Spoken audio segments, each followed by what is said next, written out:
Hello everyone, मैं विक्रम कुमार आप सभी का अपने यूट्यूब चैनल स्कॉलर्स कॉन्सेप्ट के ऊपर स्वागत करता हूं।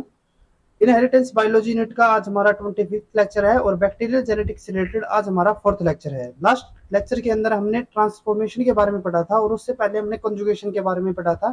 तो आज हमारा जेनेटिक एक्सचेंज का जो थर्ड टाइप रहता है ट्रांसडक्शन, आज हम उसके बारे में पढ़ेंगे। तो चलिए शुरू करते हैं हमारे आज के लेक्चर को।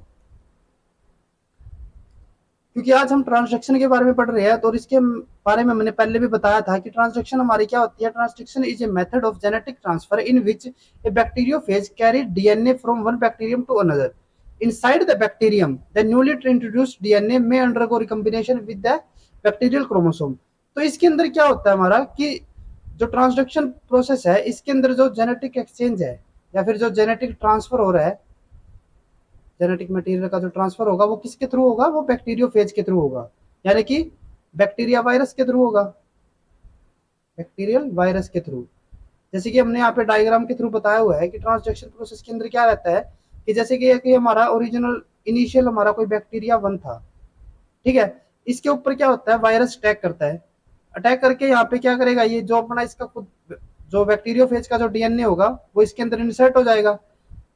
इंसर्ट होने के बाद ये क्या करेगा, जो ओरिजिनल बैक्टीरिया का जो डीएनए था उसको अलग अलग पार्ट्स के अंदर ब्रेक कर देगा और ब्रेक करने के बाद ये जो वायरस का जो डीएनए है ये बैक्टीरियल डीएनए के साथ क्या हो जाएगा, इंटीग्रेट हो जाएगा। और इंटीग्रेट होने के बाद ये बाद में लाइसिस प्रोसेस के थ्रू क्या हो जाएगा, नए बैक्टीरिया प्रोड्यूस करेगा। और जो नए बैक्टीरिया होंगे, सॉरी, जो ये हमारे नए वायरस होंगे, ये वायरस अब इनके पास जो जेनेटिक मटेरियल होगा वो अब कैसा होगा, वो हमारा हाइब्रिड टाइप का होगा, यानी कि उसके अंदर हमारा ओरिजिनल बैक्टीरिया का डीएनए भी होगा। जैसे कि यहाँ पे आप देख सकते हो कि जो हमारा रेड पोर्शन है वो किसका है, बैक्टीरिया का डीएनए था। और जो हमारा ये एजिस के ऊपर जो ये ब्लू कलर के अंदर डीएनए दिखाया गया है ये हमारा किसका है, वायरस का डीएनए है। तो यानी कि जो ये अब नए बैक्टीरियोफेज बने हैं इनके पास जो जेनेटिक मटेरियल है वो हमारा कंबाइंड फॉर्म में है, जिसके अंदर बैक्टीरिया का डीएनए भी है और हमारा वायरस का भी डीएनए है। अब ये जो बैक्टीरियोफेज नए बने हैं ये कहाँ पे जाएंगे, किसी दूसरे बैक्टीरिया के पास। ये हमारा हो गया बैक्टीरिया 2। अब यहाँ पे जाने के बाद ये क्या होगा, दोबारा से अपना डीएनए इसके अंदर इंसर्ट करेगा। अब ये जो डीएनए है ये ओरिजिनल जो हमारा B1 बैक्टीरिया था उसका डीएनए भी कैरी कर रखा है इसने। और अब ये यहाँ पे जाने के बाद क्या होगा कि हमारा जो ये B1 का जो डीएनए है अगर ये इसके साथ रिकम्बाइन हो जाता है तो इसको हम क्या कहेंगे, ट्रांसक्रिप्शन प्रोसेस, ठीक है, the creation of recombinant chromosome. और ये हमारा क्या हो जाएगा, एक ट्रांसड्यूस्ड या फिर एक ट्रांसडक्शन प्रोसेस हमारी यहाँ पे कंप्लीट हो जाती है। देन उसके बाद आगे बताया है कि small fragment of DNA are carried by the phage from donor to recipient bacteria. बिल्कुल ठीक बात है कि जो बैक्टीरियोफेज होते हैं वो क्या करते हैं, ये जो वायरस है ये ओरिजिनल बैक्टीरिया का कुछ पोर्शन, जेनेटिक मटेरियल का कुछ पोर्शन लेके नेक्स्ट बैक्टीरिया के पास जाते हैं और वो वाला पोर्शन वहां पे इंटीग्रेट हो जाता है, ठीक है। एंड रेट ऑफ को transduction like the rate of co-transformation provide the information about the relative distance between the gene। अब हम यहाँ पे क्या करते हैं, जैसे कि अगर हम ये हमारी पूरी ट्रांसडक्शन प्रोसेस हो गई, यहाँ पे ट्रांसडक्शन प्रोसेस होने के बाद अगर कोई दो जीन, जैसे कि अगर हम यहाँ पे बात करें कि हमारे कोई दो जीन यहाँ पे थे, एक हमारा यहाँ पे ए था एक यहाँ पे बी था। तो जैसे कि हमने ट्रांसफॉर्मेशन प्रोसेस के अंदर पढ़ा था कि जो फ्रेगमेंट होते हैं उस एक पर्टिकुलर फ्रेगमेंट के ऊपर अगर दो जीन हमारे बहुत पास पास क्लोज प्रेजेंट है तो उनके एक साथ ट्रांसफॉर्मेशन होने की जो प्रोबेबिलिटी रहेगी वो ज्यादा रहती है। इसी तरीके से अगर हम यहाँ पे ट्रांसलेक्शन की बात करें तो अगर कोई दो जीन एक दूसरे के बिल्कुल पास पास प्रेजेंट थे तो यानी कि यहाँ पे भी एक साथ में प्रेजेंट होंगे जब इसके फ्रेगमेंट बनेंगे। और अगर ये एक ही फ्रेगमेंट के ऊपर है तो यानी कि एक बैक्टीरियोफेज जो ये हमारा डीएनए यहाँ पे इंसर्ट करवा रहा था, इंटीग्रेट हो गया था इसके अंदर, तो हमारे हाई चांसेस रहेंगे कि ये दोनों जीन एक ही बैक्टीरियोफेज के थ्रू नेक्स्ट बैक्टीरिया के अंदर एंटर करेंगे। और एंटर करने के बाद अगर ये एक ही फ्रेगमेंट के ऊपर थे तो ये यहाँ पे आ जाएंगे और यहाँ पे आने के बाद ये इन द लास्ट जो हमारा ट्रांसड्यूस्ड बैक्टीरिया होगा वहां पे भी ये हमें मिल सकते हैं। तो अगर हमारे दो जीन एक दूसरे के क्लोज प्रेजेंट है तो वे क्या होंगे, एक साथ को ट्रांसड्यूस हो सकते हैं, जैसे कि यहाँ पे बताया हुआ है, ठीक है। और इसी के थ्रू जैसे कि हमने ट्रांसफॉर्मेशन प्रोसेस के अंदर जेनेटिक मैप बनाया था तो सेम उसी तरीके से हम यहाँ पे भी जेनेटिक मैप की स्ट्रक्चर बना सकते हैं। अब यहाँ पे एक एग्जांपल के थ्रू बताया हुआ है कि जो ट्रांसफॉर्मेशन प्रोसेस होती है उसको हम किस तरीके से स्टडी करते हैं। तो यहाँ पे हम देख सकते हैं, हमें यहाँ पे एक बैक्टीरियोफेज दिया हुआ है, इसका जो जीनोटाइप है वो क्या है, आर नेगेटिव और एच पॉजिटिव। अब यहाँ पे जो आर है और एच है ये एक पर्टिकुलर फीचर को शो कर रहे हैं। अगर हमारा आर नेगेटिव होता है तो उसका मतलब क्या रहेगा कि जो प्लैग बनेगा वो कैसा आएगा, लार्ज टाइप। ठीक है, ये जो हमारा फेज टाइप आएगा, यानी कि ये जो जिस प्लैग की फॉर्मेशन करेगा वो किस टाइप का आएगा, लार्ज टाइप आएगा। तो यानी कि ये अगर ये बैक्टीरिया, अगर किसी बैक्टीरियोफेज का ये जीनोटाइप है तो उसके अंदर जो प्लैग फॉर्मेशन होगी वो कैसी होगी, लार्ज भी होगी। और एच पॉजिटिव हमारा किसके लिए है, क्लाउडी, यानी कि जो प्लैग फॉर्मेशन होगी वो कैसी होगी, लार्ज एंड क्लाउडी। दूसरा जो हमारा बैक्टीरियोफेज यहाँ पे दिखाया है उसका जीनोटाइप क्या है, आर पॉजिटिव और एच नेगेटिव। तो यानी कि यहाँ पे जो इस जीनोटाइप वाला बैक्टीरियोफेज जो प्लैग फॉर्मेशन करेगा वो कैसा होगा, स्मॉल भी होगा और क्लियर होगा। ठीक है, अब क्या किया हमने कि एक ही पर्टिकुलर बैक्टीरिया को इन दोनों फेजेस से इन्फेक्ट करवा दिया। तो इन्होंने जो अपना जेनेटिक मटेरियल था वो इसके अंदर इंसर्ट कर देंगे। ये इंसर्ट होने के बाद अब यहाँ पे हमारे 4 टाइप के बैक्टीरियोफेज पॉसिबल हो सकते हैं। यानी कि ये यहाँ पे क्या करेगा, बैक्टीरियोफेज अपना जो ये जेनेटिक मटेरियल है यहाँ पे इंसर्ट कर दिया। इंसर्ट होने के बाद जो बैक्टीरियोफेज की फॉर्मेशन होगी वो 4 टाइप की हो सकती है। अब एक तो हमारा पहला क्या हो सकता है कि हमारा जो यहाँ पे इंसर्ट हुआ है, जैसा कि बिल्कुल जो यहाँ पे इंसर्ट हुआ ये हमारा आर एच पॉजिटिव और आर नेगेटिव वाला हो गया, हमारा बिल्कुल सेम जीनोटाइप वाला ही एक बैक्टीरियोफेज बन जाए। ये हमारा कैसा होगा, नॉन रिकम्बिनेंट, या फिर इसको हम पेरेंटल भी बोल सकते हैं। ठीक है, क्योंकि इसके अंदर कोई भी रिकम्बिनेशन प्रोसेस नहीं हुई है। और ये वाला जो बैक्टीरियोफेज है ये जो हमारा प्लैग फॉर्मेशन करेगा वो कैसी करेगा, जैसे कि पेरेंटल में थी, यानी कि लार्ज और क्लाउडी, लार्ज एंड क्लाउडी हो गया। एक और हमारा यहाँ पे पेरेंटल हो सकता है, वो कौन सा होगा, जिसके अंदर हमारा आर कैसा होगा, पॉजिटिव, और एच हमारा कैसा होगा, नेगेटिव, यानी कि ये वाला। ये भी हमारा कैसा होगा, पेरेंटल, या फिर इसको हम नॉन रिकम्बिनेंट बोल सकते हैं। और इसके अंदर जो प्लैग फॉर्मेशन होगी वो कैसी होगी, क्लियर एंड स्मॉल, जो कि हमारे पेरेंटल की थी। देन उसके बाद अब एक और पॉसिबिलिटी यहाँ पे क्या हो सकती है कि इन दोनों के बीच में आपस में रिकम्बिनेशन हो जाए। रिकम्बिनेशन से क्या होगा, जो हमारा आर पॉजिटिव एच नेगेटिव के साथ था वो रिप्लेस कहाँ पे हो जाएगा, अब आर नेगेटिव के साथ, यानी कि हमारे दोनों के दोनों वाइल्ड टाइप एक जगह पे हो जाएंगे और दोनों के दोनों हमारे जो म्यूटेंट है वो एक जगह हो जाएंगे। तो इनकी वजह से जो ये रिकम्बिनेंट बने हैं अब, उनकी वजह से जो प्लैग फॉर्मेशन होगी वो अब कैसी होगी, अगर हम दोनों के दोनों वाइल्ड ले रहे हैं तो वो स्मॉल एंड क्लाउडी, और अगर दोनों के दोनों म्यूटेंट ले रहे हैं तो वो कैसे हो जाएंगे, हमारे लार्ज एंड क्लियर। तो इनिशियली हमारे कैसे किस टाइप के ये प्लैग फॉर्मेशन कर रहे थे, वो हमारे कर रहे थे पेरेंटल टाइप, यानी कि लार्ज एंड क्लाउडी और स्मॉल एंड क्लियर। तो अगर हमारे ये वाले जीनोटाइप आ रहे हैं या फिर ये इस टाइप की हमारी प्लैग फॉर्मेशन हो रही है बैक्टीरिया के अंदर, कोई बैक्टीरिया कॉलोनी है उसके अंदर, जब हमने इनको इंसर्ट कर दिया, इन बैक्टीरियोफेज को, जो ये हमारे रिकम्बिनेंट थे, जो हमारे 4 टाइप के रिकम्बिनेंट है, इनको हमने इंट्रोड्यूस किया। इंट्रोड्यूस करने के बाद हम यहाँ पे क्या देखेंगे कि हमारे किस किस टाइप के प्लैग फॉर्मेशन हो रही है, और उनके बेसिस पे हम क्या बता सकते हैं, हमारी रिकम्बिनेंट फ्रीक्वेंसी कैलकुलेट कर सकते हैं। जैसे कि अगर हम इन चारों की बात करते हैं तो ये दोनों, पहला जो हमारा है वो कैसा बनाएगा, क्लाउडी और लार्ज। तो इससे हमें क्या पता चल जाएगा, क्योंकि हमारा पेरेंटल था तो ये हमारा किस टाइप का आ गया, पेरेंटल टाइप का आ गया। सेम इसी तरीके से ये भी हमारा पेरेंटल हो गया, और ये दोनों हमारे कैसे हो गए, रिकम्बिनेंट। तो इसकी हेल्प से हम क्या कर सकते हैं, रिकम्बिनेंट फ्रीक्वेंसी निकाल सकते हैं। तो अगर हमें रिकम्बिनेंट फ्रीक्वेंसी निकालनी हो तो वो हमारा क्या आएगा, रिकम्बिनेंट प्लैग, यानी कि हमारे ये वाले प्लैग के जितने नंबर होंगे डिवाइडेड बाय टोटल प्लैग। और अगर हमें इसे परसेंटेज में कन्वर्ट करना हो तो इसको 100 के साथ मल्टीपल कर सकते हैं। ठीक है, और इसी के बेसिस पे हम क्या कर सकते हैं कि दो जीन्स के बीच में, जैसे कि अगर हम आर और एच की बात करें यहाँ पे, तो इनके बीच का डिस्टेंस भी हम कैलकुलेट कर सकते हैं। जो हमारी रिकम्बिनेंट फ्रीक्वेंसी आएगी उसके थ्रू हम क्या कर सकते हैं, ये हमारा डायरेक्टली किसके साथ कोरिलेट रहेगा, जेनेटिक मैप, यानी कि जेनेटिक डिस्टेंस के लिए। जैसे कि आगे हम एक क्वेश्चन करके चलते हैं, ये हमारा प्रीवियस ईयर क्वेश्चन है कोई, और इसके अंदर हमें क्या दिया हुआ है, हमें सीक्वेंस बताना है, हमारा जीन ऑर्डर बताना है। क्या रहेगा, हमें यहाँ पे अलग अलग कोड ट्रांसक्रिप्शन की फ्रीक्वेंसी बताई हुई है।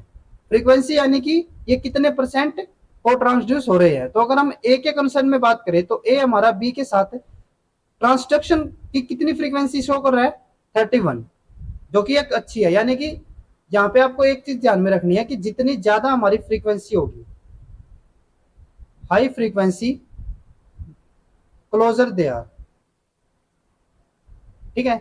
या फिर हम बोल सकते हैं कि जितनी ज्यादा फ्रीक्वेंसी होगी उतना ही ज्यादा क्या, उतना ही कम हमारा क्या होगा, डिस्टेंस होगा, डिस्टेंस उसका कम होता जाएगा। और अगर फ्रीक्वेंसी अगर ज्यादा होगी, सॉरी फ्रीक्वेंसी अगर कम हो जाएगी तो डिस्टेंस क्या हो जाएगा, ज्यादा हो जाएगा।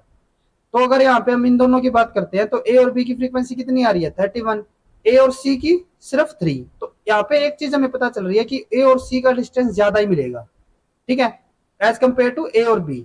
और एक हमें दी हुई है ए और डी, इसकी फ्रीक्वेंसी हमें कितनी दी हुई है 89। तो यानी कि हमारा जो ए और डी है वो हमारा एक दूसरे के बिल्कुल क्लोज है as compare to A B और ए सी। दूसरे हम बी के लिए बात करते हैं, तो बी के लिए अगर हम देखें तो ए के साथ फ्रीक्वेंसी कितनी शो कर रहा है, वही उतनी हमारी ए और बी की जो 31 थी, यहाँ पे वो लगभग उतनी हो जाएगी, ठीक है। दूसरा हम बात करते हैं बी और सी की, ये हमारी कितनी फ्रीक्वेंसी शो कर रहा है 78, जो कि एक हाई फ्रीक्वेंसी है। तो इसका मतलब क्या होगा कि हमारे बी और सी एक दूसरे के क्लोज रहेंगे, ठीक है। और बी और डी भी हमें कैसे दिए हुए हैं, एक दूसरे के क्लोज, यानी कि जो बी और डी है ये भी हमारे एक दूसरे के पास पास होंगे। तो यानी कि हमारा कैसे सीक्वेंस आ सकता है, यहाँ पे हमारा बी हो सकता है, यहाँ पे हमारा सी हो सकता है, ठीक है। अभी हमें कंफर्म नहीं है। देन हमें थर्ड सेट दिया हुआ है, यहाँ पे सी के लिए फ्रीक्वेंसी बताई हुई है, सी के लिए ए की फ्रीक्वेंसी कितनी है 0। तो इसका मतलब क्या होगा, जो हमारा ए और सी है इनके बीच में सबसे हाईएस्ट डिस्टेंस रहेगा, जो कि हमारे इस सीक्वेंस में भी क्लियर हो रहा है, ए और सी का डिस्टेंस हमारा सबसे ज्यादा है। देन उसके बाद हम बात करते हैं सी और बी की, सी और बी की हमारी कितनी फ्रीक्वेंसी दी हुई है 69, यानी कि ये हमारे एक दूसरे के क्लोज होंगे। तो सी और बी एक दूसरे के क्लोज हो गए, जो कि हमने पहले भी बताया था।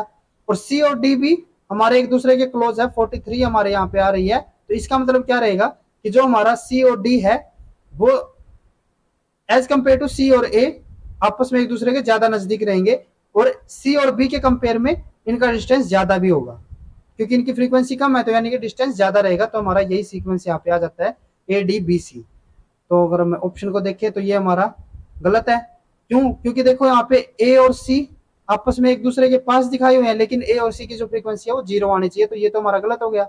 इसी तरीके से ये भी गलत हो गया, यहाँ पे भी गलत हो गया, और ये हमारा ठीक है A B, sorry A D B C. Then उसके बाद नेक्स्ट क्वेश्चन है, ये भी हमारा सेम उसी टाइप का क्वेश्चन है। यहाँ पे हमें बताया हुआ है कि जो ल्यूसिन है वो थ्रियोनिन के साथ को ट्रांसड्यूस हो रहे हैं, ऐसे हमारे कितने परसेंट सेल मिल रहे हैं हमें 3%। तो इसका मतलब क्या रहेगा कि जो हमारा ल्यूसिन और थ्रियोनिन है इनका डिस्टेंस ज्यादा होगा। अब ये हमारा डिस्टेंस क्या हो गया, ज्यादा हो जाएगा।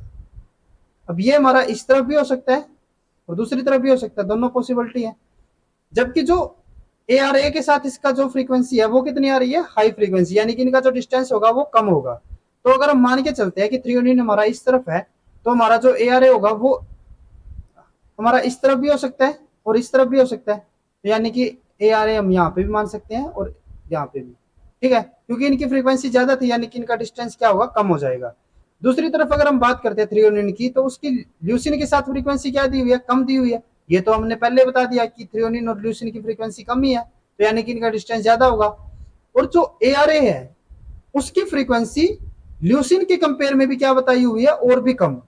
अब अगर हमारा ए आर ए यहाँ पे होता है तो उसका मतलब क्या रहेगा, क्योंकि ल्यूसिन और थ्रियोनिन इनकी फ्रीक्वेंसी कितनी है 3%, और क्योंकि ये फ्रीक्वेंसी हमारा जो डिस्टेंस है वो क्या है, कम है। तो इसका मतलब क्या रहेगा हमारा, अगर डिस्टेंस, सॉरी हमारी फ्रीक्वेंसी अगर कम है तो यानी कि डिस्टेंस हमारा क्या होगा, ज्यादा होगा।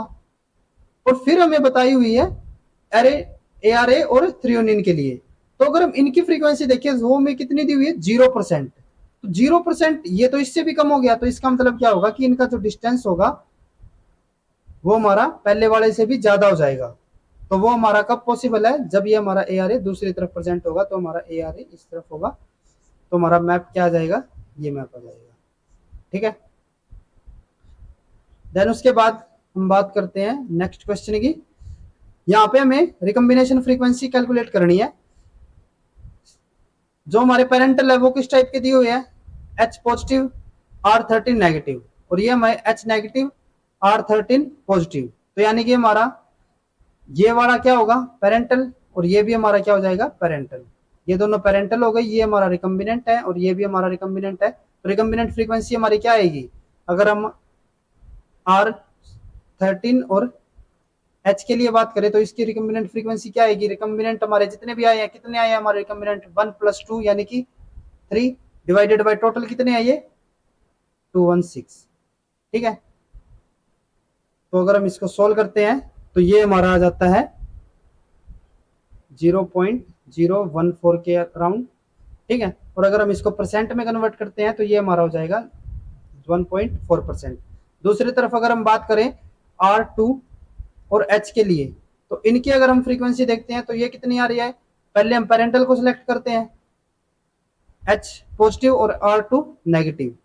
तो ये हमारा क्या हो जाएगा, पहला पेरेंटल, और ये हमारा क्या हो जाएगा, दूसरा पेरेंटल। ये हमारा रिकम्बिनेंट है और ये भी हमारा रिकम्बिनेंट है। तो फ्रीक्वेंसी क्या आ जाएगी, 6 + 7 13, टोटल हमें दी हुई है 180। तो ये हमारा क्या आ जाएगा, 0.072। तो अगर हम इसको परसेंट में कन्वर्ट करें तो ये हमारा आ जाएगा 7.2%। ठीक है, तो यहाँ पे हमने ये बना दिया। तो उसके बाद हमें लिंकेज मैप बनाना है यहाँ पे।